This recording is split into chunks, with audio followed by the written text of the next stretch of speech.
Hi viewers. கிராம உதவியாளர் 2025 தேர்வில் பல மாவட்டங்களில் வந்து பார்த்திங்கன்னா, இந்த கிராம உதவியாளர் தேர்வுக்கு அப்ளிகேஷன் ஃபார்ம் வந்து நாங்கள் போட்டுட்டோம். பட் நாங்கள் அப்ளிகேஷன் ஃபார்ம் போட்டுமே வந்து நிறைய பேருக்கு வந்து என் கூட அப்ளை பண்ணவங்களுக்குலாம் வந்து ஹால் டிக்கெட் அப்படிங்கிறது அனுப்பியிருக்காங்க. அவங்களுக்கு வந்து தபால் வந்திருக்கு. ஆனால் எங்களுக்கு இன்னும் தபால் வரல அப்படிங்கிற மாதிரியான நபர்கள் நிறைய பேர் வந்து தமிழ்நாடு முழுக்க இருக்கக்கூடிய பல்வேறு மாவட்டங்களில் இருக்காங்க. ஸோ அவங்களுக்கு வந்து ஃபஸ்ட்டு இந்த ஹால் டிக்கெட் அப்படிங்கிறது வந்து எப்படி கிடைக்குது, ஸோ ஹால் டிக்கெட் கிடைக்கணுன்னா என்ன பண்ணணும் அப்படிங்கிறத பார்த்துட்டு நம்ம வீடியோக்குள்ளே போகலாம். ஸோ ஹால் டிக்கெட் அப்படிங்கிறது இப்போ நீங்கள் பேக்ரவுண்டில் பார்க்குறீங்க, விண்ணப்பிக்கும் முறைங்கிறது எல்லா டிஸ்ட்ரிக்ட்லையுமே மேக்ஸிமம் வந்து இந்த மாதிரி தான் கொடுத்துருந்தாங்க. ஸோ இது வந்து ராணிப்பேட்டை மாவட்டம் ஒரு எக்ஸாம்பிளுக்கு நடத்தி வச்சுருக்கேன்.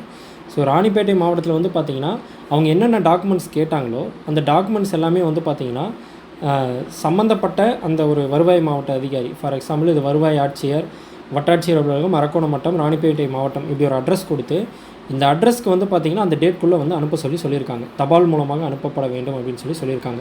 ஸோ தபாலில் இந்த அட்ரஸ் வச்சு நீங்கள் வந்து அந்த டாக்குமெண்ட்ஸ் என்னென்ன டாக்குமெண்ட்ஸ் கேட்டாங்களோ அந்த டாக்குமெண்ட்ஸ் அட்டாச் பண்ணி நீங்கள் அனுப்புனீங்க அப்படின்னா அதை வந்து அவங்க ரிசீவ் பண்ணி அதில் அவங்க கேட்டிருக்க அந்த டாக்குமெண்ட்ஸ் எல்லாமே கரெக்டாக இருக்கா அப்படின்னு சொல்லிட்டு வந்து பார்த்திங்கன்னா செக் பண்ணுவாங்க. ஸோ இதில் வந்து பார்த்திங்கன்னா நீங்கள் இப்போ ஆன்லைனில் ஒரு அப்ளிகேஷன் போடுறீங்க அப்படின்னா எப்போவுமே ஒரு 2 to 3 days வந்து பார்த்திங்கன்னா அது எடிட் பண்ணுறதுக்குன்னு சொல்லிட்டு உங்களுக்கு ஒரு டைம் கொடுப்பாங்க. ஏன்னா உங்களோட அப்ளிகேஷன் ஃபார்ம் வந்து நீங்கள் எப்போ வேணால் பார்க்கலாம். இப்போ ஃபார் எக்ஸாம்பிள் இப்போ நீங்கள் டிஎன்யூஎஸ்ஆர்பிக்கு வந்து நோட்டிஃபிகேஷன் விட்டுருக்காங்க. அதுக்கு வந்து பார்த்திங்கன்னா இன்னொரு 2 வாரம் வந்து பார்த்திங்கன்னா அப்ளிகேஷன் வந்து அப்ளை பண்ணுறதுக்கு டைம் இருக்குது. செப்டம்பர் 21 வரைக்கும் வந்து பார்த்திங்கன்னா டைம் இருக்குது. செப்டம்பர் 25 வரைக்கும் 21 to 25 4 நாள் வந்து பார்த்திங்கன்னா எடிட் பண்ணுறதுக்கு எக்ஸ்ட்ரா டைம் கொடுக்குறாங்க. பட் இது அந்த மாதிரி கிடையாது. இது நீங்கள் வந்து பார்த்திங்கன்னா உங்களுக்கு போஸ்ட் தான் அனுப்பணும். ஸோ ஒன்ஸ் நீங்கள் போஸ்ட் அனுப்பிட்டீங்க அப்படின்னா எத்தனை மாவட்டத்தில் வந்து சப்போஸ் நீங்கள் ஏதாவது தவறான ஒரு டாக்குமெண்ட் இல்லை அட்டாச் பண்ண மறந்துட்டீங்க அப்படின்னா நீங்கள் இந்த எங்களுக்கு வந்து நீங்கள் அனுப்பியிருக்க ஆவணங்கள் இன்னும் வந்து போதுமானதாக இல்லை, நீங்கள் எங்களுக்கு வந்து இந்த ஆவணங்களை வந்து அனுப்புங்க அப்படின்னு சொல்லிட்டு எத்தனை பேருக்கு பதில் தபால் அனுப்புவாங்க அதெல்லாம் தெரியாது.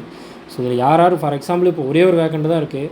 அந்த ஒரு வேக்கண்ட்டுக்கு வந்து பார்த்திங்கன்னா எப்படியும் ஒரு 200-300 பேர் வந்து பார்த்திங்கன்னா அப்ளை பண்ணியிருப்பாங்க. அப்போ அந்த 200-300 பேரில் வந்து யாரெல்லாம் ப்ராப்பராக டாக்குமெண்ட் அனுப்பியிருக்காங்களோ, தபால் அனுப்பியிருக்காங்களோ அவங்களுக்கு மட்டும்தான் வந்து பார்த்திங்கன்னா ரிட்டர்ன் கூப்பிட்றதுக்கான சான்சஸ் அதிகமாக இருக்குது.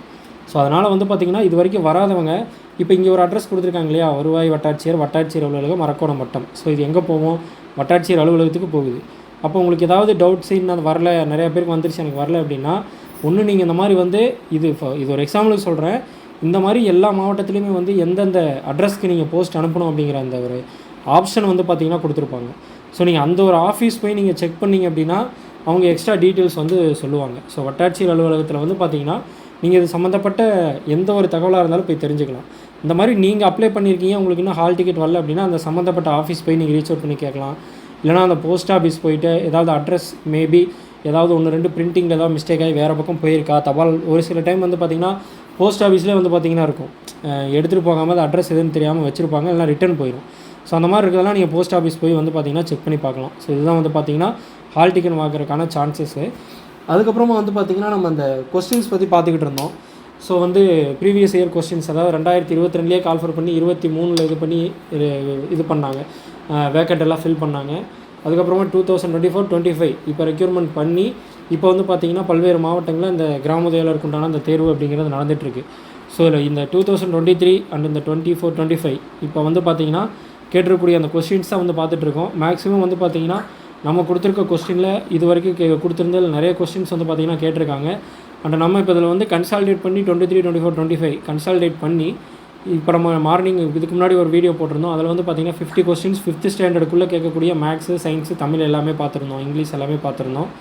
ஸோ இப்போ நம்ம பார்க்க போகிறது அகைன் கிராம நிர்வாகம். இதுதான் வந்து பார்த்திங்கன்னா ரொம்ப முக்கியம். ஒரு வில்லேஜ் அட்மினிஸ்ட்ரேஷன் கிராம நிர்வாகம் பற்றி அவங்க கேட்கக்கூடிய கேள்விகள் தான் அதிகம். அப்படி அவங்க கேட்கக்கூடிய கேள்விகளில் திருப்ப நிறைய மாவட்டங்களில் கேட்ட கொஸ்டின்ஸாக வந்து பார்த்திங்கன்னா நம்ம இப்போ இம்பார்ட்டண்ட்டாக பார்க்க போகிறோம். ஸோ இதுதான் வந்து பார்த்திங்கன்னா இன்டர்வியூ கொஸ்டின்ஸ், ஓகேங்களா. ஸோ அதில் வந்து இப்போ நம்ம ஃபஸ்ட்டு பார்ப்போம், கொஞ்சம் குயிக்காக பார்க்கலாம், ஓகேங்களா. ஸோ நான் அந்த பிடிஎஃப் வந்து பார்த்திங்கன்னா நம்மளோட வீடியோவில் வந்து நான் கொடுக்குறேன். கிராம உதவியாளரின் முக்கிய பணி வந்து பார்த்திங்கன்னா நிலவரி வசூல், ஓகேங்களா. நிலவரி வசூல் அப்படிங்கிறது வந்து பார்த்திங்கன்னா பண்ணுறதை வந்து செக் பண்ணுறது, ஓகேங்களா. நிலவரி வசூல்னால் நீங்கள் டேரெக்டாக போய் ஒருத்தவங்க வீட்லேயும் போய் வாங்கிட்டு இருக்க மாட்டீங்க. ஸோ அதை மானிட்டர் பண்ணுறது 4 ஆப்ஷன் கொடுத்துருப்பாங்க. ஸோ நான் ஆப்ஷனை வந்து உங்களுக்கு ஃபில்டர் பண்ணிட்டு தான் வந்து பார்த்திங்கன்னா கொடுத்துருக்கேன். ஸோ மாவட்டத்தின் தலைவர் அப்படிங்கிறது வந்து பார்த்திங்கன்னா மாவட்ட ஆட்சியர், தாலுகாவின் நிர்வாகி வந்து பார்த்திங்கன்னா தாசில்தார், பஞ்சாயத்து தலைவர் எத்தனை ஆண்டுகளுக்கு ஒரு முறை வந்து தேர்ந்தெடுக்கப்படுகிறார், 5 வருடம், கிராம சபை கூட்டம் எத்தனை மாதங்களுக்கு ஒரு முறை நடத்தப்படுகிறது, 3 மாதம். அந்த 3 மாதத்தில் எந்தெந்த நாளுங்கிறது உங்களுக்கு தெரியும். ஜனவரி 26, மே 1, ஆகஸ்ட் 15, அக்டோபர் 2. இப்போ வரக்கூடிய அக்டோபர் மாதம் வந்து பார்த்திங்கன்னா கிராம சபை கூட்டம் நடக்கிறதுக்கு. ரெவன்யூ டிபார்ட்மெண்ட்டின் தமிழ் பெயர் வந்து பார்த்திங்கன்னா வருவாய்த்துறை. நிலப்பதிவுகளை பராமரிப்பவர் வந்து பார்த்திங்கன்னா கிராம உதவியாளர். மாநில சட்டங்கள் எங்கு இயற்றப்படுகின்றன? சட்டமன்றம். ஆர்டிஓ என்பதன் விரிவான பெயர் வந்து பார்த்திங்கன்னா ரெவன்யூ டிவிஷனல் ஆஃபீஸர். கிராம சபையின் தலைவர் வந்து பார்த்திங்கன்னா பஞ்சாயத்து தலைவர். தேர்தலை நடத்தும் அதிகாரம் யாருக்கு உள்ளது? தேர்தல் ஆணையம். வாக்கு செலுத்த குறைந்தபட்ச வயது வந்து பார்த்திங்கன்னா 18. அதே மாதிரி லைசன்ஸ் வாங்குறதுக்கும் மினிமம் ஏஜ் வந்து பார்த்திங்கன்னா 18. ஒரு கிராமத்தில் அனைத்து மக்களும் கலந்து கொள்கிற கூட்டம் எது? கிராம சபை. இந்த 18 அப்படிங்கிற ஏஜ் வந்து பார்த்திங்கன்னா நிறைய கொஸ்டினுக்கு பொருந்தும். இந்த கிராம உதவியாளரே வந்து பார்த்திங்கன்னா மினிமம் ஏஜ், இந்த குரூப் 4 குரூப் 2 எக்ஸாம்க்குலாம் வந்து மினிமம் ஏஜ் வந்து பார்த்திங்கன்னா 18 தான். அந்த டிகிரியும் இருக்குது. நான் சொல்கிறது ஏஜ் சொல்கிறேன். 10th வரைக்கும் குவாலிஃபிகேஷன் இருக்க எல்லா எக்ஸாமும் வந்து பார்த்திங்கன்னா 18 தான் வந்து மேக்ஸிமம் ஏஜ் கேட்பாங்க. 10th கீழே இருக்கக்கூடிய எல்லா பணிக்குமே வந்து ஏஜ் வந்து பார்த்திங்கன்னா 18 தான் வந்து வச்சுருப்பாங்க. அடுத்து தாலுக்கா அலுவலகத்தின் தலைவர் வந்து பார்த்திங்கன்னா வட்டாட்சியர். அதுக்கப்புறம் நாட்டின் தலைவர் வந்து பார்த்திங்கன்னா குடியரசுத் தலைவர். மாநிலத்தில் குடியரசுத் தலைவரின் பிரதிநிதி வந்து பார்த்திங்கன்னா ஆளுநர். மாநில அரசின் தலைவர் வந்து பார்த்திங்கன்னா முதலமைச்சர். மாவட்ட காவல்துறையின் தலைவர் யாருன்னு பார்த்திங்கன்னா சூப்பரண்டன்ட் ஆஃப் போலீஸ், எஸ்பின்னு சொல்லுவாங்க அவங்க. உள்ளூர் தேர்தலை நடத்தும் பொறுப்பு யாருக்கு இருக்குதுன்னு பார்த்திங்கன்னா மாநில தேர்தல் ஆணையம். ஸோ தேசிய தேர்தல் ஆணையம் வேறு, மாநில தேர்தல் ஆணையம் வந்து பார்த்திங்கன்னா வேறு. மாநில தேர்தல் ஆணையம் அப்படிங்கிறது மேலே இருக்க சென்ட்ரலில் இருக்க தேர்தல் ஆணையத்தில் ஒரு சப் பிரான்ச் மாதிரி. அடுத்து வருமான வரி எந்த அரசின் வரி? மத்திய அரசு. நிலவரி எந்த அரசின் வரினா அது மாநில அரசு. வருமான வரிங்கிறது நம்ம இந்தியாவுக்குள்ளே இருக்கிற எல்லாத்துக்குமே வந்து பார்த்திங்கன்னா சென்ட்ரல் கவர்மெண்ட் வரி வாங்குவாங்க. நிலவரி அப்படிங்கிறது வந்து பார்த்திங்கன்னா மாநில அரசு விதிக்கிறது. ஸோ இப்போ பார்த்திங்கன்னா தமிழ்நாட்டில் ஒரு கார் விற்பாங்க, கர்நாடகாவில் ஒரு கார் விற்பாங்க, அதே மாதிரி வந்து பார்த்திங்கன்னா உத்தரப்பிரதேசில் ஒரு கார் விற்பாங்க, பீகாரில் ஒரு கார் விற்பாங்க. ஆனால் அதோட உதிரி பாகங்களோட அந்த ரேட்டெல்லாம் வந்து ஃபிக்ஸ் பண்ணுறது யாருன்னு பார்த்திங்கன்னா சென்ட்ரல் கவர்மெண்ட். ஸோ அந்த மாதிரி வந்து இருக்குது. அடுத்து வந்து பார்த்திங்கன்னா பஞ்சாயத்து ராஜ் அமைப்பின் தந்தை என்று அழைக்கப்படுவர் வந்து பார்த்திங்கன்னா பால்வந்த்ராய் மேத்தா. அடுத்து வட்டாட்சியரின் கீழ் பணிபுரிபவர் வந்து பார்த்திங்கன்னா தாசில்தார். கிராமத்தில் உள்ள அரசு அலுவலகம் எது? பஞ்சாயத்து அலுவலகம். மாநில சட்டமன்ற உறுப்பினர்கள் யாராக அழைக்கப்படுகிறார்கள்? எம்எல்ஏ. பாராளுமன்ற உறுப்பினர்கள் யாராக அழைக்கப்படுகிறார்கள்? எம்பி. பஞ்சாயத்து வருவாயில் முக்கிய வரி வந்து பார்த்திங்கன்னா நிலவரி. ஜனநாயகம் என்றால் என்ன? மக்களாட்சி. மாவட்ட ஆட்சியர் எந்த சேவையைச் சேர்ந்தவர்? மாவட்ட ஆட்சியர் ஐபிஎஸ்ஓ, ஐஆர்எஸ்ஓ, ஐஎஃப்எஸ்ஓ கிடையாது, ஐஏஎஸ்ஸை சேர்ந்தவங்க. தேர்தலில் போட்டியிடும் நபரை என்ன அழைக்கிறார்கள்? வேட்பாளர். ஏன்னா ஒரு வேட்புமனு தாக்கல் பண்ணி அவங்க தேர்தலை சந்திக்கிறாங்க, அவங்க வேட்பாளர். வாக்காளர்களின் பெயர் பட்டியல் எது? வாக்காளர் பட்டியல். மாநில பட்ஜெட்டை தாக்கல் செய்வது யார்? நிதி அமைச்சர். அதே மாதிரி வந்து மத்திய பட்ஜெட்டை தாக்கல் செய்கிறது வந்து பார்த்திங்கன்னா நிதி அமைச்சர். அரசின் ஆண்டு நிதி அறிக்கை என அழைக்கப்படுகிறது பட்ஜெட். ஒவ்வொரு ஆண்டும் வந்து பார்த்திங்கன்னா நிதி அறிக்கை வெளியிடுவாங்க. இவ்வளோ செலவாயிருக்குது, இவ்வளோ கடனில் இருக்கும், புதுசாக இத்தனை திட்டங்கள் கொண்டு வரோம், இந்தந்த துறையில் கொண்டு வரோம் அப்படிங்கிறது வந்து பார்த்திங்கன்னா சப்மிட் பண்ணுறது தான் வந்து பார்த்திங்கன்னா பட்ஜெட். கிராம சபையில் எடுக்கப்படும் முடிவு தீர்மானம் அப்படின்னு சொல்லிட்டு நான் இப்போ ஒரு 10-100 பேராட்ட கூடி பேசி புதுசாக இந்த இடத்துல வந்து இந்த ரோடு போடலாம், புதுசாக இந்த இடத்துல இந்த பைப்புக்கு தேவை இருக்குது அப்படின்னு சொல்லிட்டு ஒரு தீர்மானம் மாதிரி நிறைவேற்றுறது, இதை வந்து செய்யணும் அப்படின்னு சொல்லிட்டு மக்கள் அளவில் ஒரு அரசு அதிகாரி வச்சு பண்ணுறதுக்கு பேர் தான் தீர்மானம்.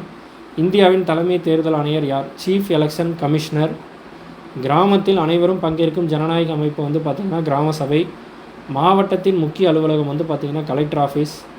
இந்தியாவின் குடிமக்கள் தேர்ந்தெடுக்கும் பிரதிநிதி வந்து பார்த்திங்கன்னா எம்எல்ஏ, எம்பி. இவங்க 2 பேரும் வந்து பார்த்திங்கன்னா குடிமக்கள் தேர்ந்தெடுக்கிறாங்க. அந்த எம்பிலேயே வந்து பார்த்திங்கன்னா ஒரு சில எம்பிகள்லாம் வந்து அவங்க அந்த கட்சியில் இவ்வளோ பேர் அப்படின்னு சொல்லிட்டு கொடுத்துருவாங்க. ஸோ அது வந்து பார்த்திங்கன்னா மேலவை கீழவைன்னு சொல்லிட்டு எம்பிலேயே வந்து பார்த்திங்கன்னா இருக்குது. அதுக்கப்புறம் இந்த குடியரசுத் தலைவர் இவங்க எல்லாத்தையும் வந்து தேர்ந்தெடுக்கிறது வந்து பார்த்திங்கன்னா எம்பிகள் சேர்ந்து தேர்ந்தெடுப்பாங்க. அடுத்து உள்ளூர் வரிகளை வசூலிப்பவர் யார்? கிராம உதவியாளர். 26 ஜனவரி எந்த நாளாக கொண்டாடப்படுகிறது? குடியரசு தினம். 15 ஆகஸ்ட், அதாவது சுதந்திர தினம் என்னன்னு கேட்குறத விட இந்த மாதிரி கேட்டு உங்களை கேட்கலாம். இப்போ அக்டோபர் 2 எந்த நாளாக கொண்டாடப்படுகிறது அப்படின்னா காந்தி ஜெயந்தி. அந்த மாதிரி 15 ஆகஸ்ட் எந்த நாளாக கொண்டாடப்படுகிறது? சுதந்திர தினம். ஒரு பஞ்சாயத்தில் தேர்தலை நடத்துவது யார்? மாநில தேர்தல் ஆணையம். தேர்தலில் வெற்றி பெற்றவருக்கு வழங்கப்படும் சான்றிதழ் என்ன? வெற்றி சான்றிதழ். வாக்காளர் அட்டை வழங்கும் அதிகாரம் யாரிடம் உள்ளது? தேர்தல் ஆணையம். கிராம சபையில் யார் பங்கேற்க முடியும்? 18 வயதுக்கு மேற்பட்ட அனைத்து கிராம மக்களை வந்து பார்த்திங்கன்னா கிராம சபையில் வந்து கலந்துக்கலாம். பஞ்சாயத்து தலைவர் எந்த முறையில் தேர்ந்தெடுக்கப்படுகிறார்னா நேரடி தேர்தல் மூலமாக.